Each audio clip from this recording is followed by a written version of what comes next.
ठीक है, सही है। अब जिस तरह से इमरान साहब बता रहे हैं कि पहले इनका एविडेंस इकट्ठा किया गया है, देखा गया है कि यहाँ पर इंक्रोचमेंट है, उसके बाद ये एक्शन लिया गया। क्योंकि आप देख रहे हो कि बीच में कुछ दुकानें और भी हैं, उन दुकानों को नहीं छेड़ा गया क्योंकि ये लोग बिल्कुल कानून की खिलाफ वर्जी नहीं कर रहे थे, इस वजह से इनको सील नहीं किया गया। यही बात है इमरान साहब? जी ऐसे ही पता नहीं, चलते हैं जी अब आगे, आगे देखते हैं।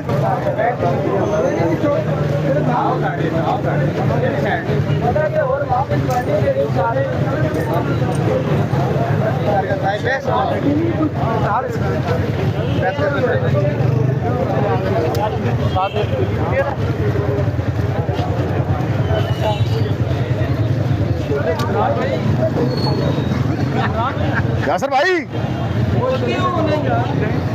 रोज गली क्लियर है। हाँ